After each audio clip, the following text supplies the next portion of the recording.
मन में आ रहा था, इससे रिलेटेड है, तो सॉरी इसलिए बीच में पूछ रही हूँ। ये तो बात समझ में आई कि रब उसको अमीर नहीं बनाता है जिसके अंदर ज्यादा स्पिरिचुअलिटी होगी या डालेगा, तो उस चीज से हम उसको नहीं जज कर सकते कि जो ज्यादा सुखी है या जो ज्यादा अमीर है वो ज्यादा स्पिरिचुअल भी है। बट आजकल बहुत कॉमनली एक ये कॉन्सेप्ट भी है, और उस चीज को जब हम देखते हैं तो लगता है कि बहुत स्पिरिचुअल है। कौन ज्यादा स्पिरिचुअल है? जो आपकी किसी आवाज और कट के, गई जैस्मिन बेटे, दोबारा बोलना। जी बाबा जी, सोसाइटी में ये कॉन्सेप्ट और हम सबको ऐसा लगता है कि जो इंसान किसी के दुख, दर्द, कष्ट ज्यादा समझता है वो बहुत स्पिरिचुअल है, क्योंकि वो दूसरों के दर्द को, उनकी बीमारी के टाइम में उनकी मदद करके, पैसा दे के, उसका बच्चा पढ़ा के उसका इलाज करा रहा है। तो इसका मतलब वो दिल से बहुत नरम है, और दिल से वही नरम होगा जो खुदा में मानता है। बट उनके अंदर खुदा का कॉन्सेप्ट बिल्कुल भी नहीं है। तो स्पिरिचुअलिटी में और लोगों की मदद जो ज्यादा करता है, इनमें क्या रिलेशन है? देखें, अगर किसी इंसान के ऊपर आप रहम करते हो, इंसान की भलाई चाहते हो या इंसान के दुखों दर्दों को बांटते हो, तो ये आपकी आदत, ये करैक्टर रब को बहुत पसंद है। भले से आप बलीवर हो, भले से आप नॉन बलीवर, आपकी इस आदत से रब खुश होएगा।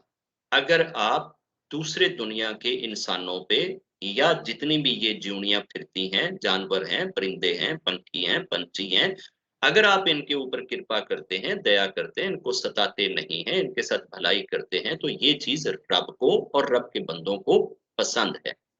अब रहा मसला ये कि अगर एक शख्स ऐसा करता है कि वो लोगों के दुख भी बांट रहा है, दर्द भी बांट रहा है, तकलीफें भी बांट रहा है, समझता भी बहुत है, बड़े नरम लहजे से भी पेश आता है, प्यार भी करता है, तो क्या इस शख्स की इस जिंदगी को जो बज़ाहिर बहुत अच्छी लगती है, हम ये कह सकते हैं कि he is a spiritual person?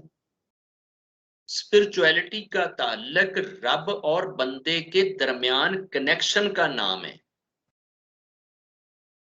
रब और बंदे के दरमियान, रब और बंदे को निकाल दें तो बाकी जितनी मर्जी चीजों के साथ बंदे को जोड़ते जाएं, इस चीज का नाम स्पिरिचुअलिटी नहीं है। अब जैसे हमने ये कथा भी इधर शेयर करी थी कि जब प्रॉफिट मोहम्मद जी ऊपर गए थे आकाश पे रब से मिलने के लिए, तो 27 वर्ष का ये समय लगा के आए थे वहां। 27 वर्ष में कितने साल ये रब के बारगाह में रब के सामने बैठे रहे, कितने साल इन्होंने स्वर्ग देखी, कितने साल इन्होंने नरक को देखा। ये आगे कोई आइडेंटिफाई नहीं करके बताया गया कि जी इतने साल उन्होंने स्वर्ग को देखा और स्वर्ग सारी का सैर करा, और इतने साल उन्होंने नरक को देखा और नरक में पड़े हुए लोगों के दुखों कष्टों को देखा, और इतने साल ये सत्या पे रब के सामने बैठे रहे। बस ये तीनों जगहों पे रहे हैं और टोटल टाइम बता दिया गया है। आगे टाइम की आइडेंटिफिकेशन नहीं करेगी कि किस किस जगह पे कितना टाइम लगा है। जो नरक के इन्होंने कोई 50 से ज्यादा सीन बताए हैं कि एक जगह पे मैंने ऐसे देखा, एक जगह पे ऐसे देखा, एक जगह पे ऐसे देखा। ये तो सारे सीन अगर डिस्कस करते जाए तो कई सेशन लग जाते हैं कि प्रॉफिट मोहम्मद ने अपनी आंखों से स्वर्ग और नरक में क्या क्या देखा। और सवाए प्रॉफिट मोहम्मद के इस दुनिया के ऊपर किसी भी प्रॉफिट या किसी भी मैसेंजर या किसी भी गुरु ने, किसी रिबाई ने, किसी पंडित ने, किसी साधु ने आज तक ये क्लेम नहीं करा कि मैंने स्वर्ग में ये चीजें देखी हैं और मैंने नरक में ये चीज देखी है। इनके अलावा किसी का ये क्लेम नहीं है कि किसी ने ये कहा कि मैंने रब को आंखों से देखा है। ये वाहिद एक हस्ती है कि जिन्होंने ये तीन चीजें क्लेम करी हैं। तो नरक के एक सीन में इन्होंने जो चीज बताई है वो हातम ताई के बारे में है। अब हातम ताई नान बली बड़े बांटता था, दर्द बड़े बांटता था, गरीबों फकीरों की मदद बड़ी करता था। वो जहां बैठता था ना, वो एक चबूतरा था। उस चबूतरे को उसने आने के लिए ना 7 राहें बनाई थी, 7 रास्ते बनाए थे। दरमियान में गोल चबूतरा था और 7 रास्तों से आप उस चबूतरे तक पहुंच सकते थे। जिधर से भी कोई आता था वो गोल दायरे में ऐसे बैठा होता था, वो हर तरफ ऐसे दिन रात वो अपना धन, वो दौलत लोगों में बांटता था। ताई को दुनिया का सबसे बड़ा सखी कहा गया है। और दुनिया में जब कोई सखावत करे ना तो बतौर तंज, एक ताने के तौर पे भी लोग कहते हैं, ओ यार तू बड़ी सखावत कर देती, तू आ गया बड़ा हातम ताई, तू हातम ताई कर देते हैं। तो ये हातम ताई एक जरबुल मिसल बन चुका है कि इतनी उस बंदे ने खैरात करी थी। उसकी ये जिंदगी में ये मिलता है कि एक बंदे ने 7 दरवाजों से आकर खैरात ली। पहले दरवाजे तुम ले ली, हटदा आया, दूसरे दरवाजे चू आ गया, फिर तीसरे चू आ गया, फिर चौथे चू आ गया, फिर पंजवें चू, छठे चू, सतवें चू।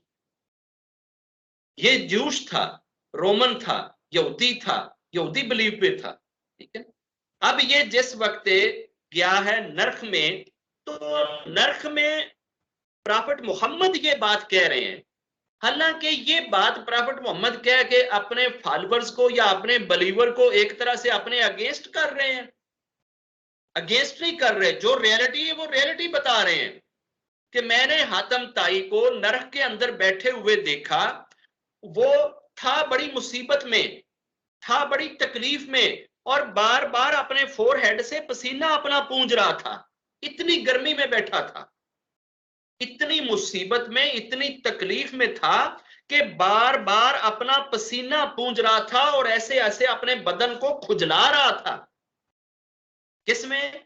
जैसे ये जुलाई अगस्त में जब वो हबस बनता है ना, तो हम कोई अग्नि के ऊपर तो नहीं बैठे होते, अग्नि तो हमसे करोड़ों मील दूर ऊपर सूरज में होती है। लेकिन इधर हमारी हालत क्या होती है? हम धड़ाधड़ पसीने पूंज रहे होते हैं और खुजलाई कर रहे होते हैं। तो वो वाला सीन प्रॉफिट मोहम्मद ने बताया कि वो धड़ाधड़ अपने माथे से पसीने पूंज रहा था और अपने बदन को खुजला रहा था। मगर अग्नि आती थी, अग्नि का पहाड़ आता था, और ऐन उसके पास जब पहुंचता था तो नीचे बैठ जाती थी लहर।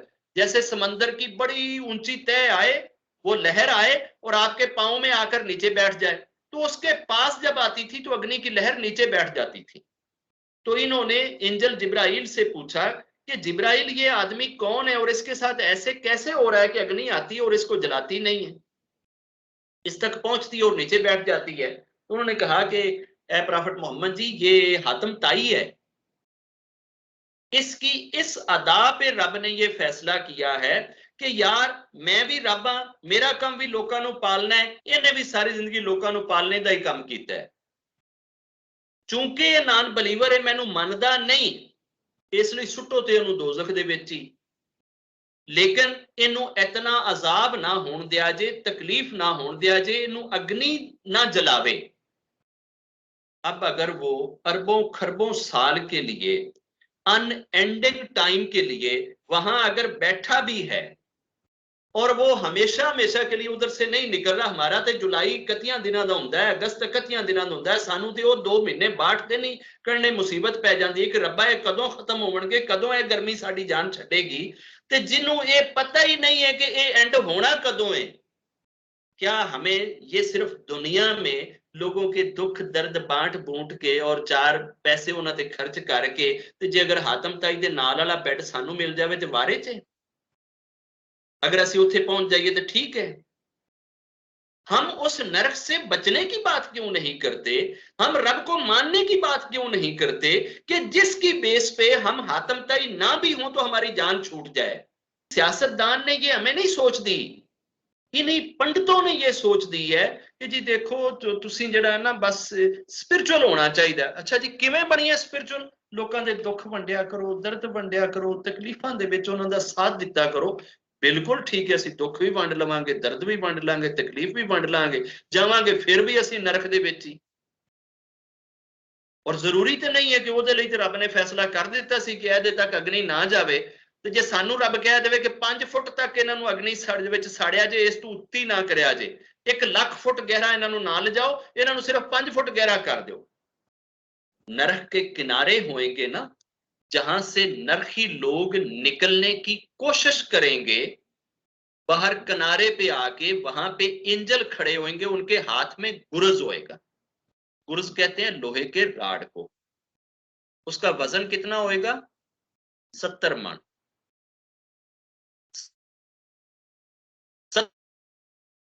लेके एंजल किनारे पे खड़ा होएगा, और अगर कोई नरखी किनारे की तरफ जाएगा तो वो सर पे मारेगा। 70 मन भारी गुरज है, वो एक दफा ही अगर सिर ते पै गया ते थले फिर आण दी मेरे ख्याल जगह ते सानू तो नहीं किधरे पैर थले लग जान। और नरख इतना गहरा होएगा कि जो उसकी फुल गहराई है वो अगर किसी बंदे को उसमें डाल दिया जाए तो 88 लाख साल तक उसके पांव नहीं नीचे लगेंगे, चलता रहेगा वो अग्नि। 88 लाख साल। तो यार हम उस नरक को अपने से दूर करने के लिए आखिर रब को मानने में दिक्कत क्या है? जो रब चाहता है उस तरह से इंसान बनने में प्रॉब्लम क्या है? हम कहते हैं जी नहीं, हम अच्छे काम करेंगे अपनी मर्जी से। ठीक है जी, करो अपनी मर्जी ना, क्योंकि अगे जाके तख्त दे उत्ते तुसी आप बैठे होना है, आप ही तुसी फैसला, तुसी अपने कर्म मापने ने। ਇੱਥੇ ਤੇ ਅਸੀਂ ਆਪਣੇ ਕਰਮਾਂ ਦਾ ਆਪੇ ਹਿਸਾਬ ਲਾਉਂਦੇ ਰਹਿੰਦੇ, ਉੱਥੇ ਸਾਡਾ ਹਿਸਾਬ ਲਾਣਾ ਕਿਸੇ ਹੋਰ ਨੇ। नहीं करना कि लोगों ਨੂੰ ਤੇ ਨੇਕੀਆਂ ਦਾ ਕੋਈ ਫਲ ਮਿਲੇ ਜਾਂ ਨਾ ਮਿਲੇ, ਤੇ ਅਸੀਂ ਖੁਦ ਆਪਣੇ ਖਾਤੇ ਦੇ ਵਿੱਚ ਲਿਖ ਲਿਖ ਕੇ ਜਨਾਬ, ਇੱਕ ਦਫਾ ਮੈਂ ਇੱਕ ਗਰੀਬ ਦੇ ਘਰ 'ਚ ਨਾ ਇੱਕ ਬੋਰੀ ਆਟੇ ਦੀ ਦੇ ਕੇ ਆਇਆ ਸੀ, ਬਸ ਉਹਦੇ ਬਦਲੇ 'ਚ ਮੇਰਾ ਜਨਾਬ ਅੱਜ ਲਿਖੀ ਜਾਓ, बस सारियां नेकियां सिर्फ मेरे खाते च पा दो क्योंकि मैं एक बोरी दे के आया सी। हजरत नूह जी जो हैं ये एक मैसेंजर गुजरे हैं, ये एक प्रॉफिट गुजरे हैं ज्यूज के। उन्होंने 950 वर्ष तो रब का प्रचार किया है। अब उससे पहले की भी उम्र लगा लें, उसके बाद की भी उम्र लगा लें, पता नहीं वो 1100 साल या 1200 साल की उनकी एज होएगी। तो उनके पास एक लेडी आई थी और उसने आकर कहा था कि बाबा मेरे लिए दुआ करो रब से कि मेरे बच्चे जो है ना वो बचपन में ही मर जाते हैं, बड़े नहीं होते। तो नूह जी ने पूछा कि तेरे बच्चे कितनी कितनी एज के होके मरते हैं? उन्होंने कहा ये कोई 100 साल दा, कोई 150 साल दा, कोई 250 साल दा, बस इस तो उत्ते कोई बच्चा ही नहीं जाता, इतनी एज ही मर जाते हैं। तो अगों हस के कहते कि अम्मा जितनी एज ते तू कहन रही है ना कि मेरे बच्चे निक्की निक्की एज च मर जाते हैं, एक जमाना आवेगा लोगों दियां इन्नियां टोटल उम्रां भी नहीं होणगियां। हाय हाय, ते ਉਹ ਤੇ ਫਿਰ बस ਉਹਨਾਂ ਨੂੰ ਤਾਂ ਫਿਰ ਘਰ ਬਣਾਉਣ ਦੀ ਲੋੜ नहीं ਪੈਗੀ। सम्मा दी बिल्कुल ठीक है, 150 वर्ष कितनी उम्र है, कितनी एक जिंदगी है। उस अम्मा के हिसाब से तो वो वाकई सड़क पे बैठ के गुजार लेनी चाहिए 150 वर्ष में। हमने इस 150 वर्ष को ना जाने क्या बना दिया है। जो कुछ भी फिलॉसफी इस वक्त जमीन पे पड़ी है ना, जो किसी बुक में, ग्रंथ में, यूनिवर्सिटी में, कॉलेज में, किसी आश्रम में पढ़ाई जा रही है, वो सिर्फ इस 150 साल जिंदगी को संवारने के लिए। इसके अलावा आफ्टर लाइफ में आपको कितने जूते पड़ेंगे, आपके साथ क्या होएगा, इससे दुनिया की किसी ग्रंथ को, दुनिया के किसी कॉलेज को, इंस्टीट्यूट को कोई गरज नहीं। बस आ जाओ, हम आपको ऐसे बना देंगे, आ जाओ हम आपको ये सिखा देंगे, आ जाओ हम आपको ये दे देंगे। और स्पिरिचुअलिटी, बस जनाब आप स्पिरिचुअल हो जाओ, आपके घर में चांदी के 10 हार सुबह अमृत वेले गिरेंगे। कैसे? आप स्पिरिचुअल जो हो गए हो। कैसे स्पिरिचुअल होना है? आपने 70 गांवों को गाजर खिलानी है, 40 काले कुत्तों को आपने रोटी देनी है, 20 मछलियों को आपने भोजन डालना है। मौजा हो गई। ये इन चीजों में स्पिरिचुअलिटी नहीं है और ना इन चीजों में रब की रजा है। तो वो जो आदमी आया ना कुछ 450 या 500 वर्ष की, तो उसको रब ने कहा जाओ मैंने तुझे अपनी रहमत से बख्शा। वो सोच पै गया 450 वर्ष रब की पूजा भी की है, ते हाले भी रब कहन दिया तेनू मैं अपनी रहमत नाल बख्शा। पिछा आके कहंदा रब्बा फिर मेरी जिहड़ी वो 450 वर्ष की पूजा सी वो किहड़े खाते च गई?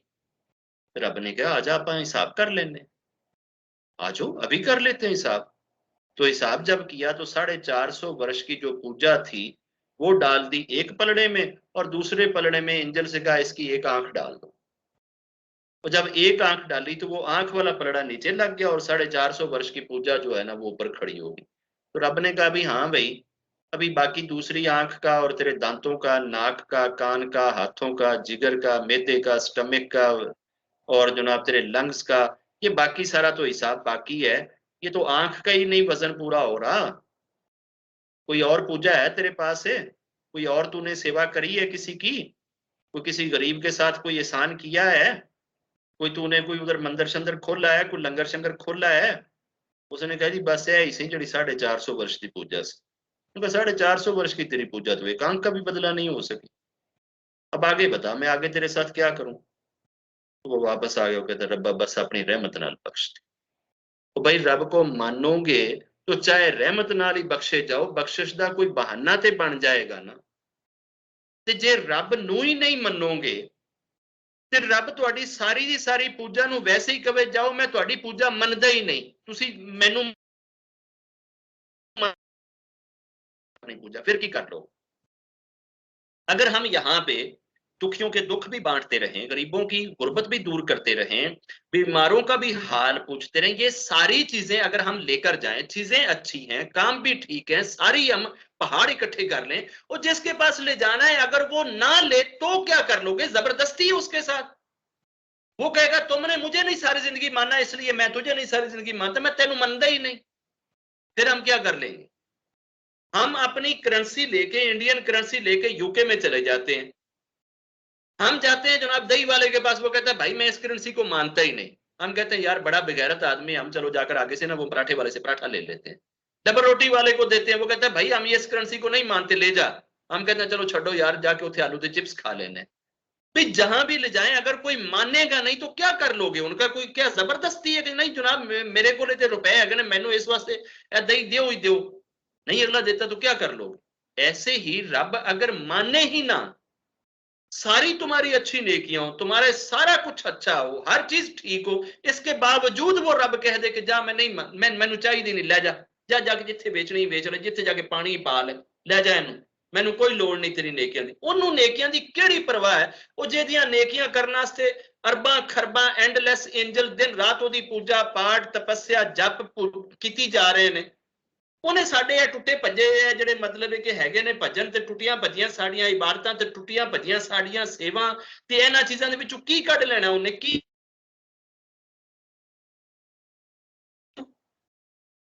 ये जब तक आप अपने खोपड़ को ठीक नहीं ना करेंगे, अपनी सोचों को ठीक नहीं ना करेंगे, उस वक्त तक इस कैलकुलेशन से आप नहीं निकलेंगे जो पंडितों ने आपको दहेज में दी। प्लीज इस चीज को छोड़ दें, इस फिलॉसफी से निकल जाएं, आप रब को अपने अंदर बिठाएं, रब के तसव्वुर को बिठाएं, रब के कंसेप्ट को बिठाएं, रब से प्यार करें। भले से नेकियां आपकी कम भी रह गई, अगर आप रब के मानने वाले होंगे, रब से प्यार करने वाले होंगे, रब के जानने वाले होंगे, तो शायद वो ये बोल दे जाओ मैंने तुझे अपनी रहमत से बख्श दिया। मे भी कम बन जाए, मे भी कोई बन। हम जाते हैं, ये जैसे अभी तो ये कश्मीर में वो 370 लग गया है तो हम जमीन खरीद सकते थे, इससे पहले तो वो जब हम उधर जाते थे भी अच्छा साढ़े को बोरियां ने पैसे जी सानू इत्थे जमीन दे दो, अगर नहीं जी तुसी कश्मीरी नहीं जी जमीन नहीं ले सकते। इसी तरह ये जो अरेबिक स्टेट्स हैं, ये कुवैत है, ये फुजीरा है, दुबई है और ये जो सऊदी अरब है, वहां पे आप लैंड के मालिक नहीं बन सकते, आउटसाइडर हैं, आपने वहां जन्म नहीं लिया, आप वहां लैंड नहीं खरीद सकते, पक्के उधर आप मास्टर नहीं उनके हो सकते, वो लीज पे दे देंगे या और किसी तरीके से दे देंगे, आपको पक्का नहीं आपके खाते पे करते। क्यों नहीं जी? आपने उधर जन्म ही नहीं लिया, ये रूल है उनका। ऐसे ही आप जिस तरह से मर्जी कर लें, आप ज्यूज नहीं हो सकते। क्यों जी? आपकी मदर ज्यूज नहीं है, आपकी मां ज्यूज होएगी तो हम आपको ज्यूज मानेंगे, जब तक मां ज्यूज नहीं हम आपको ज्यूज नहीं मानते। भाई हर देश के कुछ ना कुछ कवानीन या लाज या कोई हैं ऐसे प्रिंसिपल जो पूरी दुनिया चुप करके मानती है। यार ठीक है, आप अमेरिका में जाओ बगैर पासपोर्ट के नहीं घुसने देंगे, आप कहें यार मैं बड़ी सेवा करता हूं, मैं बड़ा अच्छा इंसान हूं, वो कहेंगे बगैरत आदमी हमें तेरी सेवा से नहीं तेरे पासपोर्ट से गरज है। तेरे हाथ में पासपोर्ट है, तूने सेवा की है या नहीं की? पासपोर्ट है तेरे पास? हम कहते जी पासपोर्ट तो नहीं हुआ, तो जाओ दफा हो जाओ। हम कहते रहे कि जनाब हम तो बड़ा दुख बांटते हैं, हम तो बड़ा दर्द बांटते हैं, हम तो बड़े नेक हैं, हम तो बड़े स्पिरिचुअल हैं, हम तो बड़े अच्छे हैं। वो कहेंगे नहीं पासपोर्ट ले आओ, पासपोर्ट के बगैर नहीं तुम इंटर हो सकते, वो पासपोर्ट के बगैर आपको एयरपोर्ट से वापस कर देंगे। तो यार रब का कोई भी असूल नहीं होना चाहिए, दुनिया के उत्ते सारियां वास्ते असूल मनने वास्ते तैयार है, बस सिर्फ एक रब नूं हर वक्त असूलों तो बाहर कढ़ के देखना चाहते हैं। अच्छा भाई तू शादी कर ले, किसके साथ कर लो जी? माँ के साथ। नहीं यार ये असूल है, माँ के साथ शादी नहीं हो सकती। अच्छा यार जा जाके खाला के साथ कर ले। नहीं यार खाला के साथ नहीं हो सकती। और जा यार जाके फुफी नाल कर ले। नहीं जी फुफी नाल नहीं हो सकती। वो दादी नाल कर ले। नहीं जी दादी नाल नहीं हो सकती। वो कमलिया झल्लिया धी नाल कर ले। वो नहीं जी धी नाल नहीं हो सकती। क्यों जी? ये असूल है, ये प्रिंसिपल है, बस सिर्फ प्रिंसिपल। बाकी सारी चीजों के लिए मान के चलने के लिए तैयार हैं। बगैर प्रिंसिपल के हमें चाहिए तो रब चाहिए, कोई असूल नहीं होना चाहिए उसके लिए। बस जी वो रब। अच्छा जी जिद्दां दा असी चाहने उदां दा, जिद्दां दे असूल असी चाहने उदां दे, जिद्दां दी सोच साडी है उदां दी। रब साडियां सोचां दा पाबंद है, साडियां मर्जियां दा पाबंद है।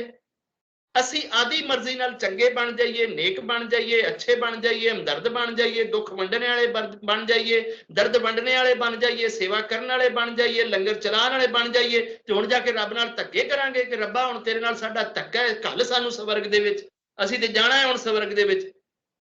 ਭਈ ਇਹ ਦੁਨੀਆ ਨਹੀਂ ਹੈ ਕਿ ਜਿੱਥੇ ਚਾਰ ਬੰਦੇ ਇਕੱਠੇ ਹੋ ਕੇ ਰਾਜੇ ਨੂੰ ਥੱਲੇ ਲਾ ਲਓਗੇ। ਉਹ ਰੱਬ ਹੈ। ਉੱਥੇ ਦੇ ਜਿਹੜੀਆਂ ਜ਼ੰਜੀਰਾਂ ਹੋਣਗੀਆਂ ਨਾ ਉਹ ਇੰਨੀਆਂ ਭਾਰੀਆਂ ਨੇ ਕਿ 1 ਲੱਖ ਬੰਦਾ ਉਸ ਜ਼ੰਜੀਰ ਨੂੰ ਪਕੜੇ ਨਾ ਕਿ ਉਹਨੂੰ ਉਠਾ ਨਹੀਂ ਸਕਦਾ। ਜਿਹੜੀਆਂ ਜ਼ੰਜੀਰਾਂ ਪਾ ਕੇ ਲੱਤਾਂ ਨੂੰ ਤੇ ਪੈਰਾਂ ਨੂੰ ਤੇ ਹੱਥਾਂ ਨੂੰ ਉਹ ਛਿਕ ਛਿਕ ਕੇ ਜਾ ਕੇ ਨਰਕ 'ਚ ਸੁੱਟਣਗੇ। उस नरक से बचो, उस रब के अजाब से बचो, उस रब को रब कहना शुरू कर दो। बाकी सारी चीजों के जितने कंसेप्ट हैं इनको साइड पे कर दो।